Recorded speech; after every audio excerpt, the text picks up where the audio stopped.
Hey, what is going on, guys? This is Jake at That Fit Friend, and today I'm reviewing the Adidas Powerlift 5.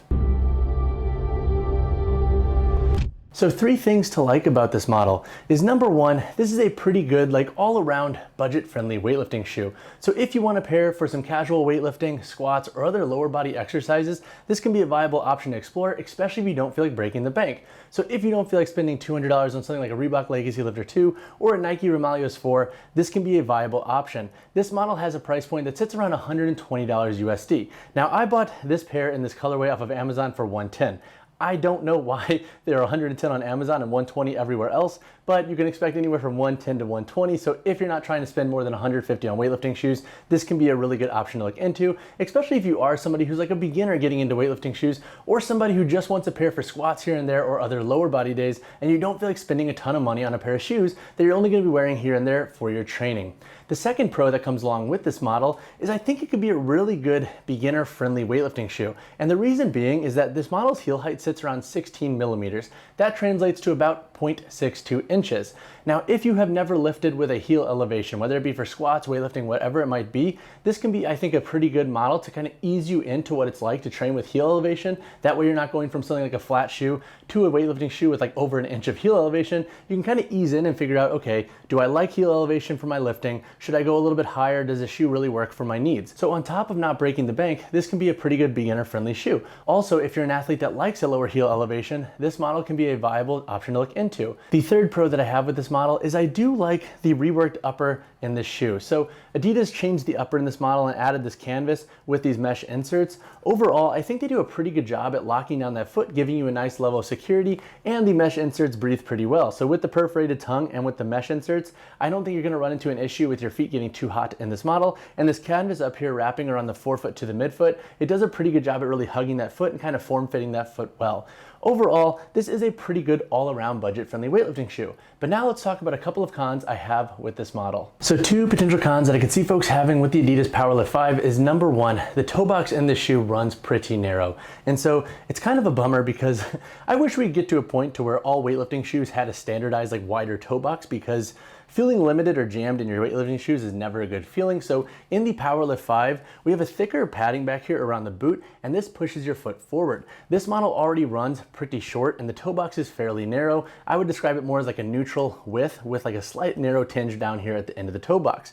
So this pushing forward of the foot with that padded heel, with that narrow toe box, it kind of leaves your toes to feel a little bit limited. So in retrospect, I actually wish I had gone up a half size in this model. So I wish I had known that basically before I invested in them. The second con that I have with the Powerlift 5 is that the tongue is not gusseted, and it's thick enough to where if it rolls in your workout, you are going to feel it. So I've had that happen to me a couple of times and it's pretty frustrating. So the tongue itself is not very wide, especially towards the bottom part of the tongue. So when it starts to roll, there's not really a lot you can do about it in regard to overall security of that tongue. We do have a loop here at the mid part of the tongue, but when it starts to roll mid-workout, I was finding it pretty annoying to readjust because down here at the bottom of the tongue, it can like round in and then it's really hard to adjust, especially if you have that strap on and these are tight. And so I wish that Adidas would have either gusseted this tongue or made it wider to where it like would fold over the foot a little bit more so you wouldn't have this issue of it rolling in or folding over itself. But overall, those are my 2 cons with this model. The shoes aren't good, but there are just little things that like hold back their overall performance. But now let's talk about their performance and see how they did in the gym. All right, so now to chat on the performance of the Adidas Powerlift 5, I'm gonna break this section to a few different parts. I'm gonna talk about their performance for squats, weightlifting, and then other lower body accessory movements. So in the context of squats, I like this shoe overall. They are plenty stable, I think, for most lifters. So if you are doing low bar, high bar, whatever it might be, front squats, I don't think you're gonna have issues with stability in this model. The high density EVA foam with that midfoot wedge, they do a good job of giving you a nice base to squat on. Plus with this rubber outsole, they do grip the floor pretty well. So I think if you're training on wooden platforms, rubber gym floors, whatever it might be, this model should provide you with plenty of grip. And I do like that midfoot support with this strap here, helps lock you down. And if you like a lower heel height, then I think this model will resonate really well for you with squats. Now in the context of weightlifting, I like this shoe for the most part, but there are a couple of things to note about this model. So I like the stability and I like the midfoot security with this model. What I don't like is how limited the toes feel in this toe box, and then also that they take a while to break in. This model is pretty dang stiff, so compared to other models, especially like something like the Innovate F-Lite G380, This model's sole construction is pretty thick through the forefoot here, so they take a little bit to break in, so don't expect this model to come out feeling super mobile right away, especially if you are going to be doing a lot of weightlifting with them, where you're going to be getting up on the toe. You may need a couple of sessions to really break this model in to where they start feeling really good for your needs.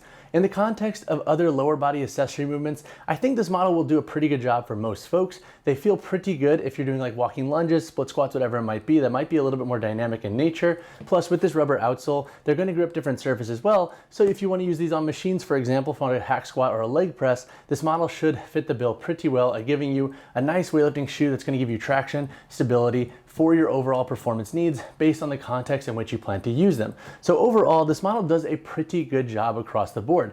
There are little quirks here and there that bother me with the shoe, like the toe box width, like the overall stiffness of the sole, but when it comes to stability and security, I think this model will fit the bill for most lifters and athletes. So now let's answer the question, who should invest in the Adidas Powerlift 5? So I think there are 3 populations that will work really well with this model, and then I think there are 2 populations that you're probably looking to different weightlifting shoes.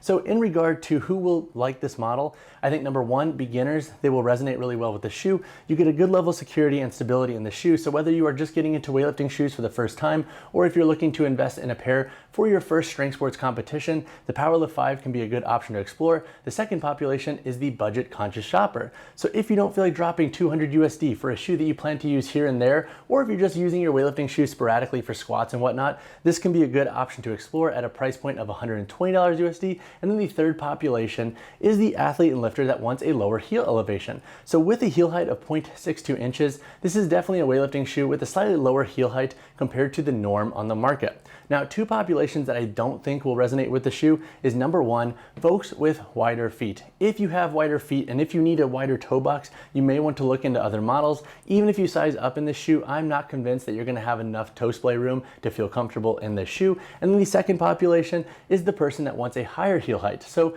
if you don't want a 0.62 inch heel height and you want something like 0.75 inches or higher, you may want to look into other weightlifting shoes that will align better for your mechanical needs in your weightlifting shoes. So when it comes to sizing and fit in the Adidas Powerlift 5, I think most lifters and athletes are going to want to size up a half size in this model. The shoe's toe box is pretty dang narrow, and this model runs fairly short in my opinion. So if you have a neutral width foot, I would say go up a half size. If you have a wider foot, I would say go up a full size. And if you have, let's say, a notably narrow foot, then you might be going true to size. However, I think going up a half size is just a safer call across the board. Honestly, I wish Adidas would have made the toe box in this model similar to the width in the total. I think that would have made this shoe a lot better and it would have aligned with more foot anatomies. So when it comes to price for the Adidas Powerlift 5, you can expect to pay around $120 USD. Now, once again, I bought this pair on Amazon for $110. I don't know if that's a mess up on the retailer's part or if they're going to stay $110 on Amazon. But that being said, you can expect to pay $110 to $120 USD for the Powerlift 5. Overall, I think that price point is pretty fair for what the shoe has to offer. So when it comes to the weight, heel to toe drop, and insole in the Powerlift 5, for my size 10 model here, we have a weight around 15.2 ounces.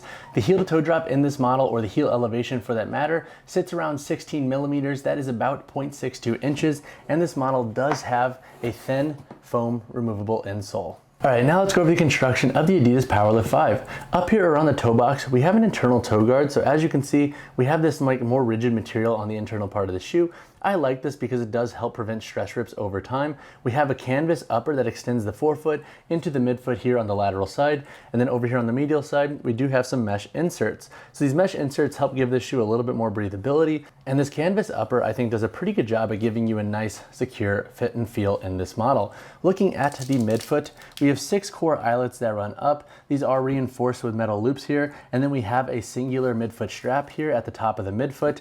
This is a Velcro strap.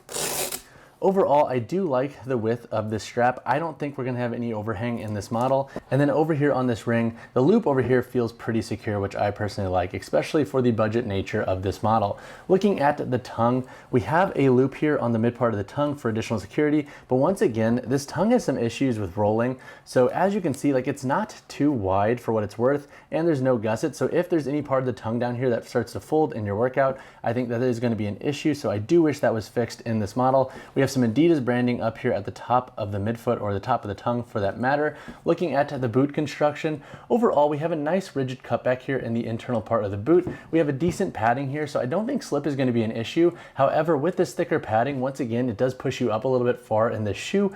Looking at the sole construction, we have a high density EVA foam layer that sits right here. We have a midfoot wedge in this model, and then we also have a rubber outsole layer. So as you can see, we do have like two stacks of material. It does give the shoe a slightly thicker sole. We have a full rubber outsole, similar tread patterning to the Powerlift 4. And then looking at the heel, we have some Powerlift branding and external heel loop. And then once again, we do have a removable foam insole in this model. Overall, that is the gist of the shoe's construction. If you have additional questions though, drop a comment down below. All right guys, that wraps up my review of the Adidas Powerlift 5. Overall, it's a pretty good shoe, and I think it's a step in the right direction. However, there are little things that I think Adidas could implement to make this model a lot stronger across the board.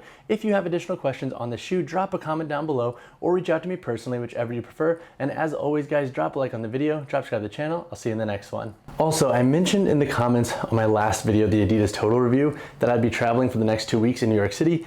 If you normally rock with me and if you care at all about what's going on with the channel and my work and whatnot and the reviews, check out the room we have in New York City. Tell me this isn't the most New York shit you have ever seen. Look at how small our room is. Isn't it so funny?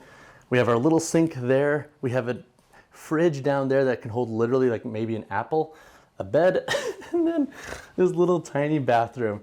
It's so funny, and I'm not shitting on the square footage of apartments in New York City. I used to pay way too much for a tiny little studio. I just think it's like, this is just like the perfect New York City little tiny little dungeon room that we have right now.